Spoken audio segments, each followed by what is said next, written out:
En Primera de Reyes, capítulo 17, del verso 1 al 7, nos cuenta un pasaje interesante con respecto al profeta Elías. Y dice que era un hombre tisbita, que era de los moradores de Galad.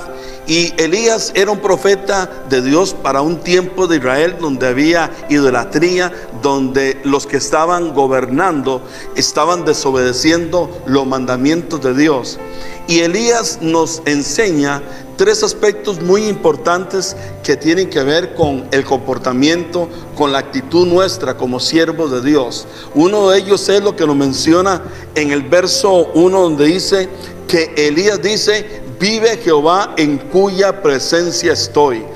Elías era un hombre que entonces vivía en la presencia de Dios. Ahora recuerde que estamos hablando del Antiguo Testamento, porque ya en el Nuevo Pacto, aquellos que hemos recibido a Cristo, no solamente vivimos en la presencia de Dios, sino que tenemos la presencia de Dios. Todavía nuestra responsabilidad es mayor. Pero bueno, la Escritura habla de Elías en esta forma. Dice: vive Jehová en cuya presencia estoy. Elías era un hombre que experimentaba la presencia de Dios. Era un hombre que sabía lo que era tener la presencia de Dios. Y en tiempos de crisis, en tiempos donde había inclusive idolatría, como he mencionado, Elías era uno que tenía la presencia de Dios y él estaba bajo la cobertura del Señor. Inclusive el mismo texto bíblico habla de que Elías, estando en la presencia de Dios, recibió una palabra de Dios, en la cual Dios le dijo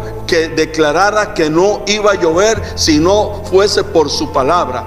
Elías entonces, un hombre que estaba en la presencia de Dios, fue un hombre que entonces recibió palabra del Señor, y luego inclusive establece que él entonces busca más la presencia de Dios, busca más la palabra del Señor. Entonces quiero que tú vayas siguiéndome en lo que estoy queriendo compartir en este momento. Número uno, Elías era un siervo que tenía acceso, disfrutaba de la presencia de Dios. Y número dos, estando en la presencia de Dios, Dios le habla. Inclusive luego también cuando él declara que ya no va a llover, él espera la palabra del Señor y Dios le dice: ahora tú apártate y vete al arroyo de Querit y mora allí por algunos días, y yo enviaré cuervos que te alimenten. Una tercera cosa que quiero establecer en tu corazón es, número uno, que Dios establece que la presencia de Dios debe estar siempre con nosotros. Número dos, que estando en la presencia de Dios recibimos palabra de Dios para declarar, recibimos palabra de Dios para como un medio direccional. Pero número tres, necesitamos obedecer la palabra de Dios, no importando las consecuencias de que puedan venir producto de aquello que nosotros hagamos. Elías, Dios le dijo: di que no va a llover. Y él en ese momento, imagínense el cuadro, Acab y todos aquellos que estaban en el pueblo de Israel pudieron venirse en contra de Elías. Aquella palabra que él estaba declarando podía tener consecuencias inclusive de muerte para él, pero él obedeció la palabra de Dios. Y siempre que nosotros obedezcamos la palabra de Dios, Dios nos va a respaldar, Dios nos va a cubrir. Y cuando él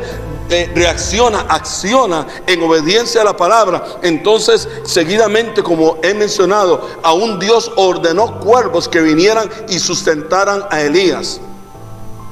En medio de la escasez que tú puedas estar viviendo, en medio de la crisis que tú puedas estar viviendo, busca ser llenado de la presencia de Dios. Busca aquella palabra de parte de Dios, y cuando la recibas, obedece aquella palabra de Dios, porque en medio de la obediencia tú vas a ser grandemente bendecido. Si te gustó este mensaje, dale like y suscríbete. Somos Ministerios Poder de Dios a las Naciones.